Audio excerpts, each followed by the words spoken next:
ব্রাহ্মণবাড়িয়ায় বন্যার পানি নেমে গেছে, তবে ফুটে উঠেছে ক্ষতর চিহ্ন। বিস্তারিত জানাতে যুক্ত হচ্ছেন সহকর্মী মেহেদী নূর পরশ।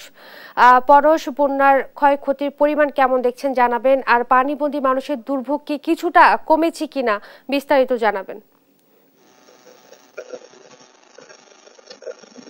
ইশরাত, সীমান্তবর্তী ব্রাহ্মণবাড়িয়ার আখাউড়া ও কসবা উপজেলায় ইতিমধ্যে বন্যার পানি সরে গেছে। বন্যা পানি সরে গেল, এখন বেশ উঠছে ক্ষতির চিহ্নগুলো। ইতিমধ্যে যারা আশ্রয়কেন্দ্রে ছিলেন বানবাসীরা, তারা কিন্তু তাদের ঘরে ফিরতে শুরু করেছেন। কিন্তু তারা ঘরে ফিরলেও কিন্তু তাদের যে ক্ষয়ক্ষতি হয়েছে বন্যার পানিতে, অনেকেরই ঘরের আসবাবপত্র থেকে ধরে সব ধরনের জিনিসপত্রের ক্ষয়ক্ষতি হচ্ছে। ফলে তাদের এগুলো সারিয়ে উঠতে বেশ কয়েকদিন সময় লাগতে পারে। এছাড়া বন্যায় কিন্তু বেশিরভাগ ক্ষতি হয়েছে এই দুইটি উপজেলায় বিস্তীর্ণ ফসলের জমি এবং মাছের ঘের। এছাড়া কিছু সড়কের ক্ষতি হয়েছে।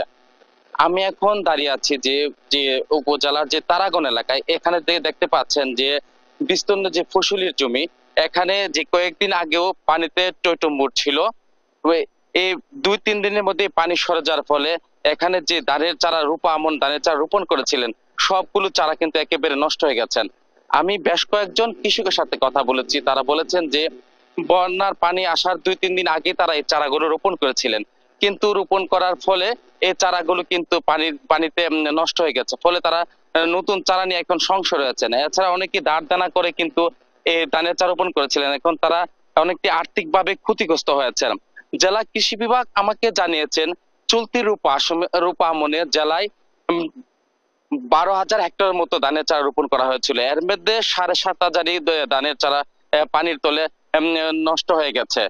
তো কৃষি বিভাগ বলছেন যারা ক্ষতিগ্রস্ত হয়েছেন তাদের তালিকা তৈরি করছেন, পুনর্দুরা আসলে তাদেরকে সহায়তা করা বলবে আমাকে জানিয়েছেন। এছাড়া যে ফসলের জমি, শাকসবজির জমি প্রায় 1130 হেক্টরের মতো ক্ষতি হয়েছেন। এছাড়া যে বীজতলার ক্ষতি হয়েছে 530 হেক্টরের মতো। এছাড়া যে ওই দুইটি উপজেলায় অসংখ্য যে মাছের পুকুর ছিল, এই পুকুরে কিন্তু বন্যার জলে পুকুরে সব মাছ বেড়ে গেছে।